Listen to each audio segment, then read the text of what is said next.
Einen schönen guten Tag, ihr Lieben. Ich begrüße euch recht herzlich zu einem neuen Video. Ihr seht hier im Hintergrund meine 50 Kubik Maschine, die elektrisch ist, die E-Shopper, so habe ich sie genannt. Da gibt es ja schon einige Videos draußen zu. Die bin ich auch sehr gerne gefahren, wirklich, wenn es zur Arbeit mal war oder einfach so mal hier im Dorf. Das war überhaupt kein Problem. Aber irgendwie muss ich echt sagen, die fahren ja nur 45 bis, ja mal, wenn man so entdrosselt, 60 km/h, wenn überhaupt. So, das ist mir einfach so, um im Fluss zu sein, ein bisschen zu langsam. Und dann habe ich jetzt vor 2-3 Monaten den B196 Führerschein gemacht. Das erlaubt mir ja, dass ich jetzt Leichtkrafträder fahren darf. Zum Beispiel die 125 Kubik Maschinen oder jetzt im elektrischen dann die 11 kW Dauerleistungsmaschinen. Und das ist wirklich, ermöglicht einfach mehr Optionen. Und ich habe mir dann gedacht, scheiße André, du hast ja jetzt auch schon viele 125 Kubik Maschinen mal getestet, gerade beim Sören und so. Nur mein Ding war einfach, die sind noch ein bisschen zu teuer für mich gewesen oder ich habe das so im Kopf gehabt und ich habe mich einfach auf die Suche gemacht im Internet, gerade bei den chinesischen Händlern, ob es da irgendjemand gibt, der was Adäquates anbieten kann zum guten Preis. Und dann, Leute, ist das hier rausgekommen. Nach 4 Monaten habe ich jetzt hier diese Holzkiste stehen und da ist eine Maschine drin, die ist Preis-Leistung unschlagbar. Ich habe 4.400 US-Dollar bezahlt mit Versand, mit Verzollung, alles dabei. Sensationell. Hat 7,2 Kilowattstunden Akku drin. Fährt spitze, 130, 120 km/h und hat eine Reichweite von 100, ja ich sag mal so, bei meinem Gewicht so 100 bis 130 Kilometer. Das ist völlig in Ordnung, für den Preis sowieso. Ihr seht leider, der Karton ist beschädigt. Da müssen wir mal gucken, dass die Maschine nicht kaputt ist oder so. Und das soll jetzt nämlich hier eine Videoserie werden. Das ist die DMG. Und die DMG stelle ich euch vor. Wir werden in dem Video mal alles unboxen, wir werden gucken, dass keine Beschädigungen sind. Ich werde euch zeigen, wie man das Bike zulässt. Das ist ganz wichtig, wie teuer die Versicherung ist und vor allem, wie ihr 300 bis 400 Euro im Jahr wieder bekommt durch die THG-Quote. Das bedeutet ja, ihr stoßt kein CO2 auf dem Papier aus. Das heißt, ihr kriegt vom Staat oder vom Umweltbundesamt Zertifikat, ihr kriegt Geld wieder. Das ist sensationell, das Bike bezahlt sich selber, muss man echt so sagen. Das will ich euch alles zeigen. Außerdem reden wir machen wir eine Verbrauchsfahrt, wir machen eine Testfahrt, wie die Beschleunigung ist und so weiter. Da kommt einiges geiles Zeug zu und ich zeige euch natürlich auch, wie ihr das Bike selber bestellen könnt. Aber Leute, jetzt wollen wir erstmal zum Unboxing kommen. Ihr wisst, ich habe 2 linke Hände, deswegen habe ich mir Hilfe geholt und da hinten ist der Rocco. Rocco, Mensch, ich grüße dich. Alles klar bei dir? Ja. Schön, dass du da bist. Rocco hat schon das Werkzeug in der Hand. Wir wollen die Kiste nämlich jetzt mal aufmachen. Rocco, du bist genauso aufgeregt wie ich, oder? Auf jeden Fall, extrem. Ja, wir haben jetzt lange gewartet, war Gänsehaut-Moment. Ja, wir haben jetzt echt lange gewartet auf das Teil und es ist schön, dass es jetzt da ist. Und wir packen es jetzt mal aus. Nach dem Intro würde man sagen, geht's, Rocco? Los! Richtig!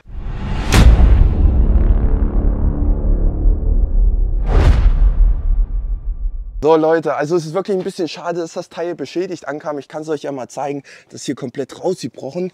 Innen sieht es soweit in Ordnung aus. Ihr merkt aber auch hier, ich weiß nicht, ob sie mit dem Stapler einfach hier dagegen gekommen sind, aber die komplette Wand ist reingedrückt.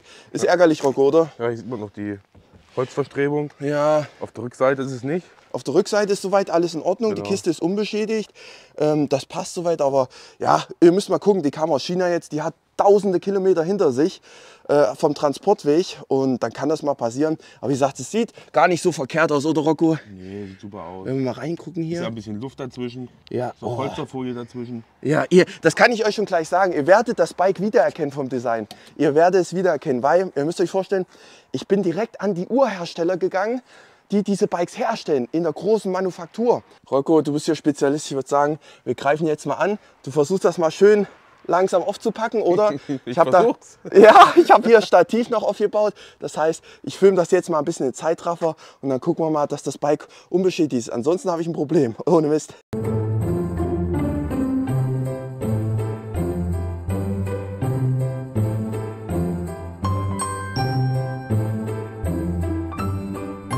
So Leute, ich mache ja auch ein Video, wo ihr seht, wie ihr das Fahrzeug bestellen könnt. Wenn die nach Hause zu euch kommen, passt nur auf, wenn ihr es auspackt, da ist ein Nägel dran. Das ist nicht ganz ungefährlich. Rocco ist hier schon am Werkeln.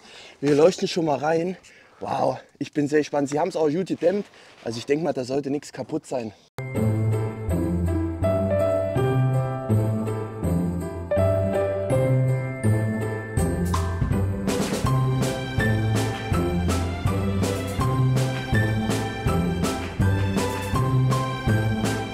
Leute, was soll ich euch sagen?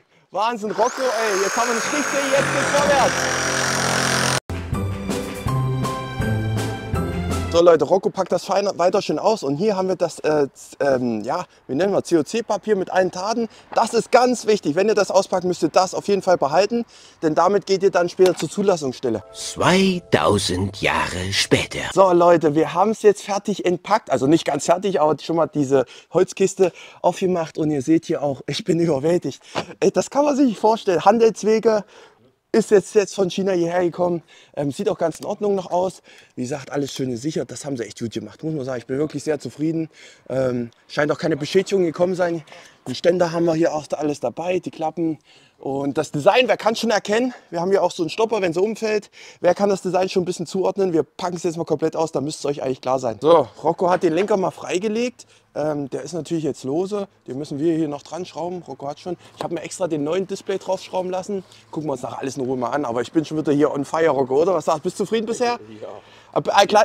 Kleine Enttäuschung, oder Rocco? Wir haben eigentlich schwarz-matt bestellt. Jetzt ist schwarz-glanz gekommen. Vielleicht habe ich das auch einfach nicht richtig kommuniziert. Das kann auch sein. War ja immer in Englisch und so. Federbein ist hier hinten. Und sieht brutal aus. 5000 Watt Motor, aber mit dem Controller. Also wir sind im Endeffekt bei 8000 Watt Dauerleistung und landen dann im Endeffekt beim Peak locker so bei 15 kW. Das ist schon stabil.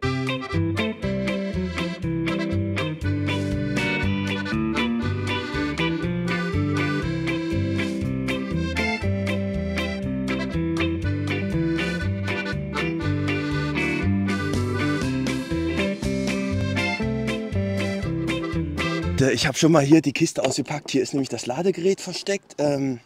Das kommt, denke ich mal, ans Bike ran. Und hier haben wir dann ganz normalen Schuko-Anschluss, ist auch dabei. Und die Kiste an sich ist schon mal ordentlich watzig mit LED-Display. Oh, ich bin sehr gespannt. Ist auch luftgekühlt. Und hier drüben in der Kiste hat man noch die, ja, die Spiegel drin. Hallöchen. Leute, wir sind hier unter Strom, das können wir euch sagen. Wir haben gerade die Sicherung gefunden, die war an der Seite. Hier, Rocco hat sie gefunden. Zeig mal, Rocco, wo war das hier? Hier unten oder so, wa? Hier ist eine Sicherung hier hinten, die müsst ihr erst aktivieren. Vorher ist das Ding nämlich stromlos. Und dann haben wir hier mal angemacht, Leute. Ich mache es jetzt mit euch mal zusammen, nur dass ihr mal ein Display schon mal seht. Wow, wow, Leute. Ist das heftig? Rocco, die Folie fliegt weg. Das ist doch absolut Sahnestück. Könnt ihr die Gänge einstellen. Im Detail sprechen wir nachher drüber. Wir wollen jetzt erstmal hier ein bisschen noch Strom drauf geben. Das bedeutet, hier hast du der Ladeport. Und da habe ich euch ja gerade schon mal dieses Teil hier gezeigt. Das wird im Prinzip da angeschlossen. Das machen wir jetzt mal gemeinsam. Stell das mal hier hin. Rocco, willst du das mal hier anschließen? Ich mach's mal ab hier. Mach's mal ab. Warte mal, warte. Und das wird so reingeklickt. Müsste eigentlich irgendein Klickgeräusch machen, ne? So. Ist schon dran? Ja. Super, dann haben wir hier den Umwandler. Hier haben wir das Kabel dazu und das stecken. Na, ich habe ja noch nicht reingesteckt. Rocco, ich stecke kurz rein.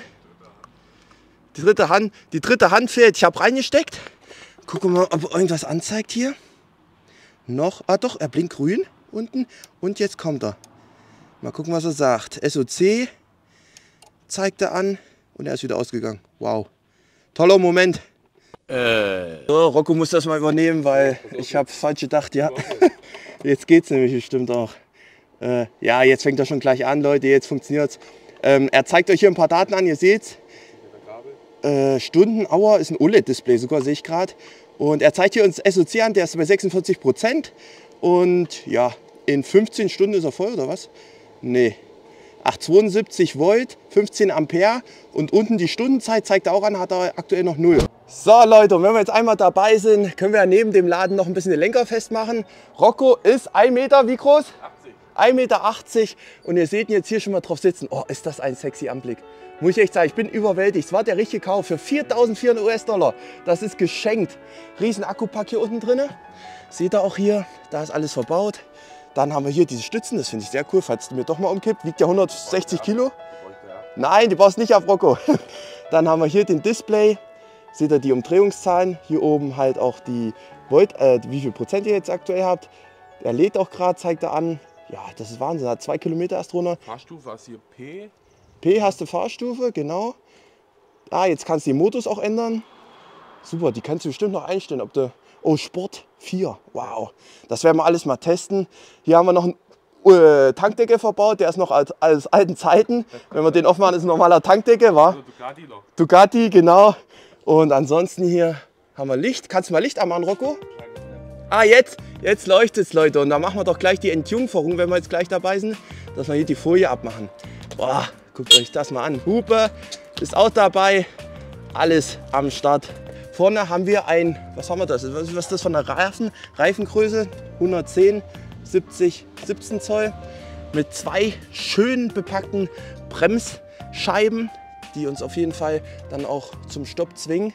Das Design, jetzt Leute zum Design, das habe ich euch ja gesagt. Woran erinnert es euch? Schreibt es in die Kommentare. Richtig, es ist die Alrendo. Also ihr müsst euch vorstellen, ich erkläre es euch kurz. Ich habe im Prinzip das Bike bei dem Urhersteller gekauft, direkt die das Bike in Serie produzieren.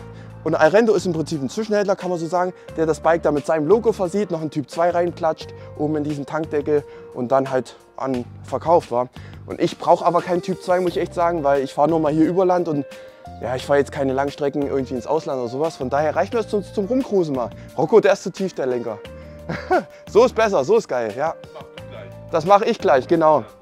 Und da habe ich euch nämlich gesagt, hier geht es auch günstiger und dann bin ich nicht an die Firma gekommen, an die chinesischen Hersteller. Da mache ich ein Video auch zu.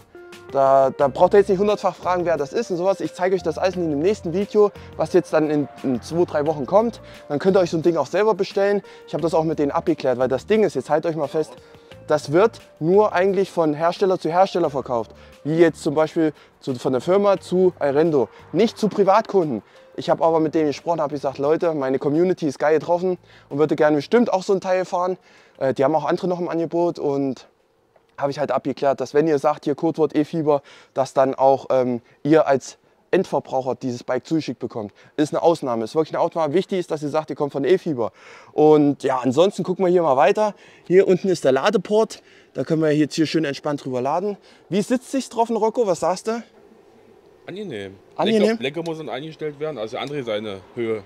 Ja. Also ich sitze so richtig, weil ich guck mal die Füße, also die Sitzbank ist sehr niedrig. Ja. Das heißt, man kann mit 1,80 super stehen. Man kann sogar noch stehen, ja. Wippe doch mal hinten, ob du durchschlägst mit der Feder. Was sagst du? Ist safe, oder?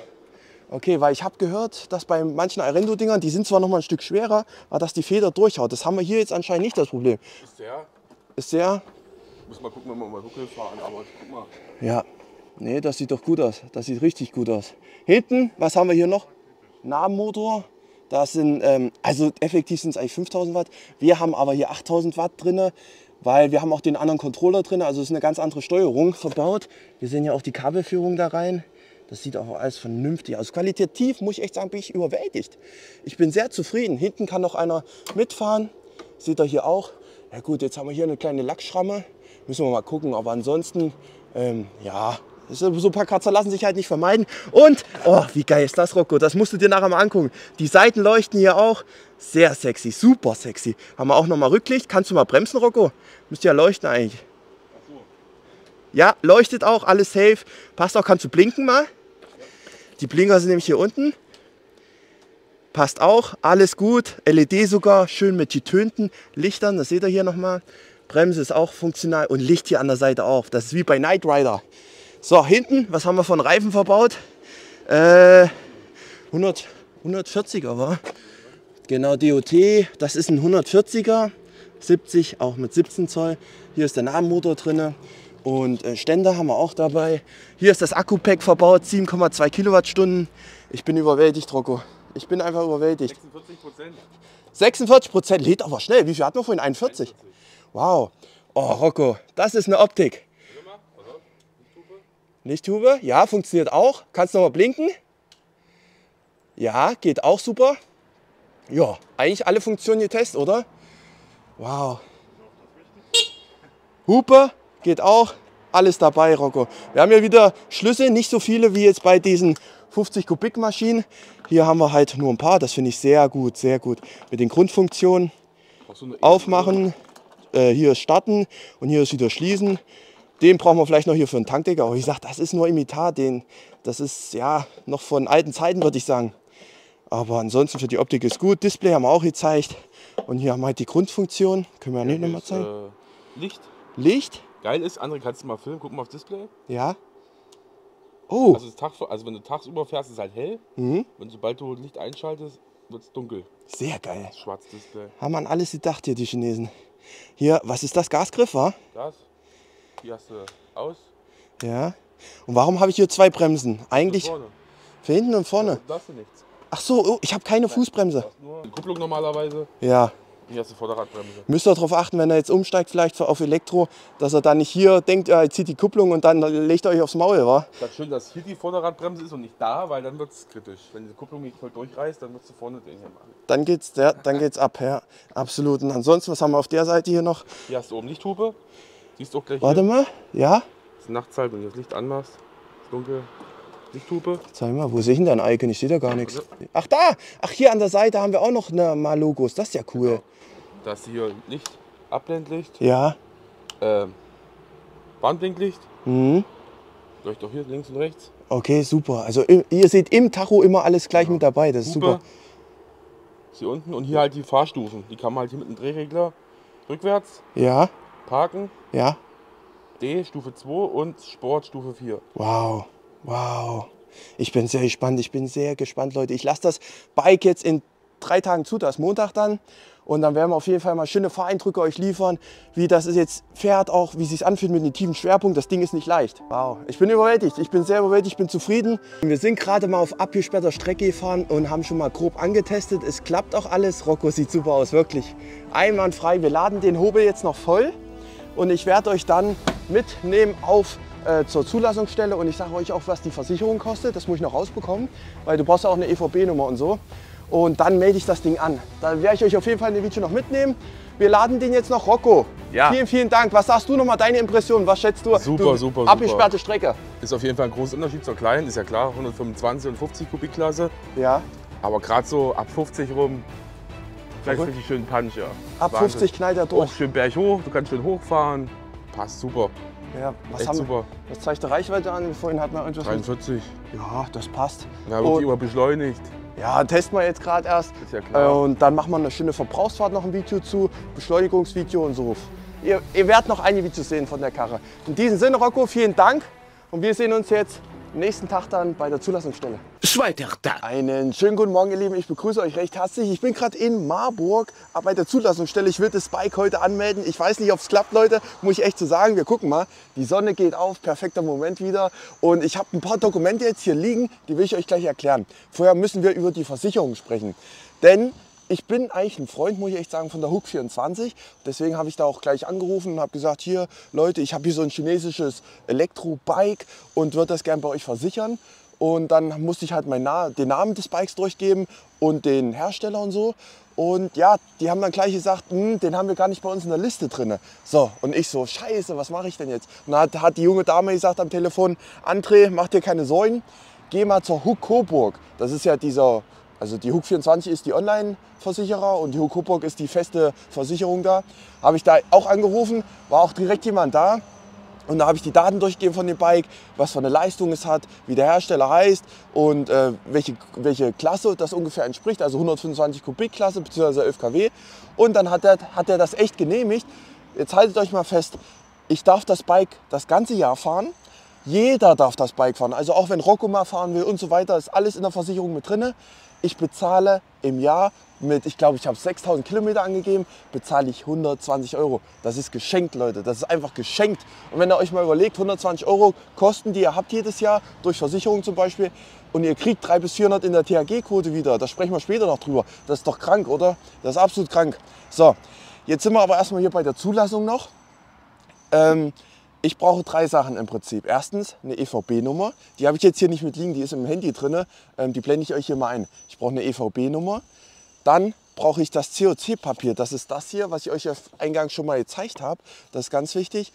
Und ich habe im Internet gelesen, die wollen meistens noch so einen Kaufbeleg haben oder irgendeinen Nachweis, dass du das wirklich auch gekauft hast. Da habe ich das von Daxter mal mitgenommen. Das ist der Lieferschein von der Spedition. Das müsste eigentlich ausreichend sein. Wo ich noch ein bisschen am gucken bin, ob ich heute ein großes Kennzeichen nehme oder ein kleines Kennzeichen. Großes Kennzeichen, das sieht so aus dann, dass man im Prinzip ja eine große Maschine fährt.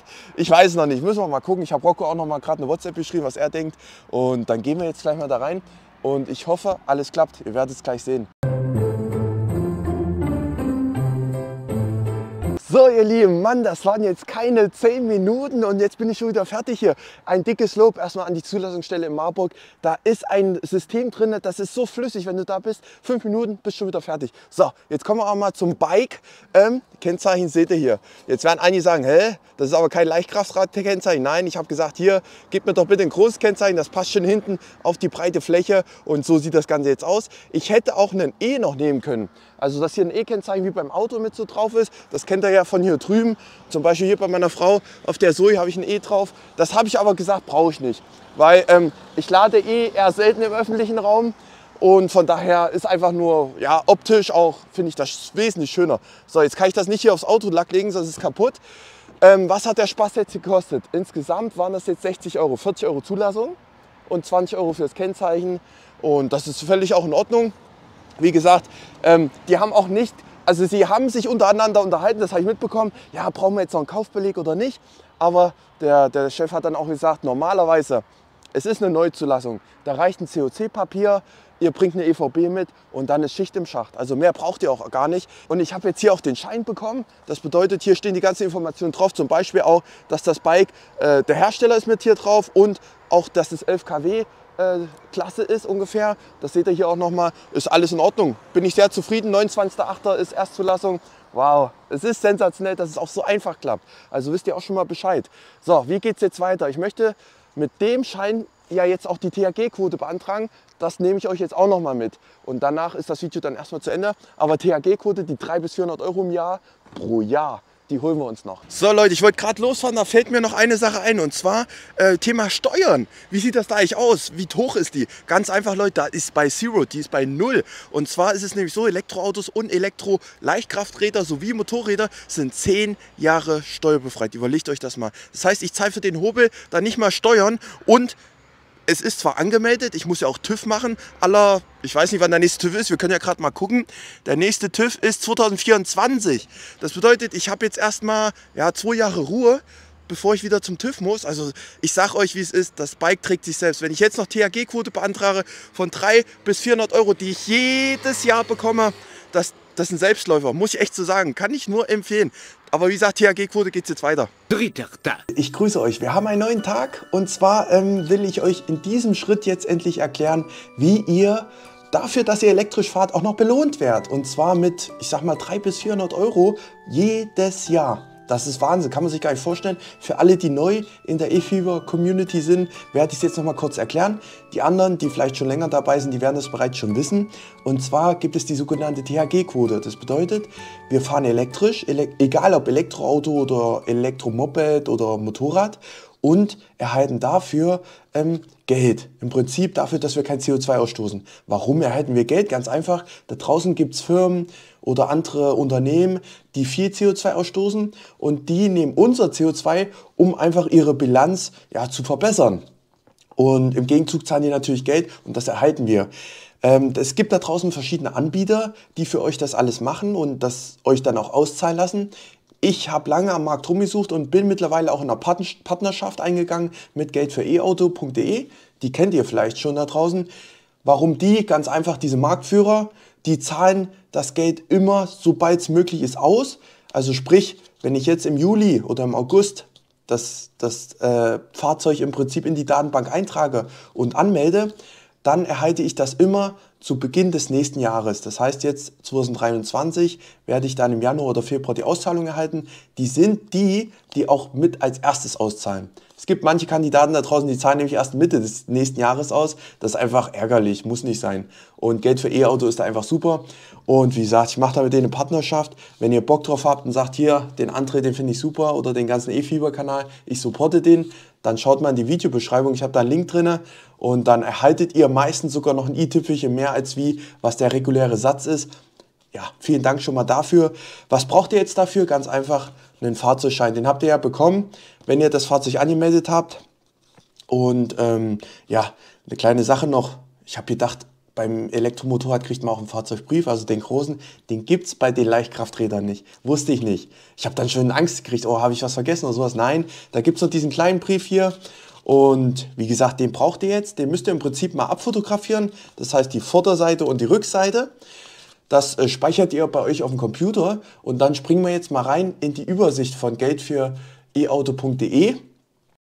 Da geht ihr einfach über meinen Link rein am besten, erstellt ein Konto und dann sieht die Maske im Prinzip genauso aus, wie ihr es jetzt hier im Hintergrund seht. Das heißt, ihr habt hier schon mal eine Übersicht von euren Fahrzeugen, die ihr angemeldet habt. Ich habe jetzt vom letzten Jahr noch einen angemeldet und jetzt noch den AS1. Das ist mein aktuelles Fahrzeug. Da ist auch noch eine 400 € Prämie offen, weil geldfüreauto.de hat gerade im August und September eine kleine Sonderaktion, kann man sagen, wo ihr ein bisschen mehr Prämie erhaltet und das ist gerade in der Zertifizierung. Wie gesagt, und das Geld für das Fahrzeug werde ich dann höchstwahrscheinlich Anfang 2023 ausgezahlt bekommen. So ist dieser Ablauf immer, das ist bei allen gleich. Wie gesagt, nur manche zahlen später aus, manche früher. Jetzt haben wir hier oben den Button E-Auto oder E-Fahrzeug hinzufügen. Da kann ich jetzt auswählen. Entweder nehme ich Risikoprämie, das heißt, ich kann dann 410 € erhalten, beziehungsweise bis zu 410 €. Oder ich sage, ich würde den Garantiebetrag, das mache ich immer persönlich, weil ich will da kein Risiko eingehen, wenn ich ehrlich bin. Ich will einfach den Betrag erhalten, meine Ruhe haben und gut ist. Deswegen mache ich immer E-Belohnung Garantie. Und da steht ja auch, du erhältst eine garantierte DHG-Prämie in Höhe von 400 €. Das ist völlig in Ordnung. Dann gehe ich auf Weiter. Und dann steht hier genau der Punkt, den ich euch vorhin gesagt habe. Ihr müsst jetzt die Vorder- und die Rückseite des Fahrzeugscheins hochladen. Das mache ich jetzt mal schnell. Das heißt, ich gehe hier drauf, dann gehen wir mal hier drauf, Fahrzeugschein und dann habe ich hier schon beides abgelegt. Und dann gehe ich mal jetzt einfach auf Vorderseite, zack, ist schon hochgeladen, die JPEG-Datei. Und dann gehen wir noch auf die Rückseite, ist auch schon hochgeladen. Und wenn ich jetzt auf Hochladen gehe, dann zieht sich das System im Prinzip die beiden Dateien. Das brauchen die einfach, um einen Abgleich zu machen, dass das Fahrzeug überhaupt existiert und auf euch zugelassen ist. So, und dann seht ihr auch, ihr kriegt direkt einen Endbildschirm. Das heißt, deine Daten wurden erfolgreich hochgeladen und befinden sich jetzt in der Prüfung. Das bedeutet, im Hintergrund werden die jetzt diese Zertifizierung abgleichen. Es kann ja zum Beispiel sein, dass so ganz Schlaue da draußen, die melden das bei mehreren Portalen an. Und dann wird aber am Ende geguckt, wo hat das überhaupt angemeldet und so weiter. Wie gesagt, das checken die jetzt nochmal und jetzt gehe ich zurück zur Übersicht. Und dann seht ihr jetzt hier auch das offene Fahrzeug, das hat noch keine genaue Bezeichnung. Und habe Garantieprämie und hier stehen 400 € für mich zur Verfügung, wenn die Prüfung durchgeht, aber das wird klappen, das hat bis jetzt immer geklappt. Und da müsst ihr euch nur mal vorstellen, jetzt machen wir einfach ein Zahlenbeispiel.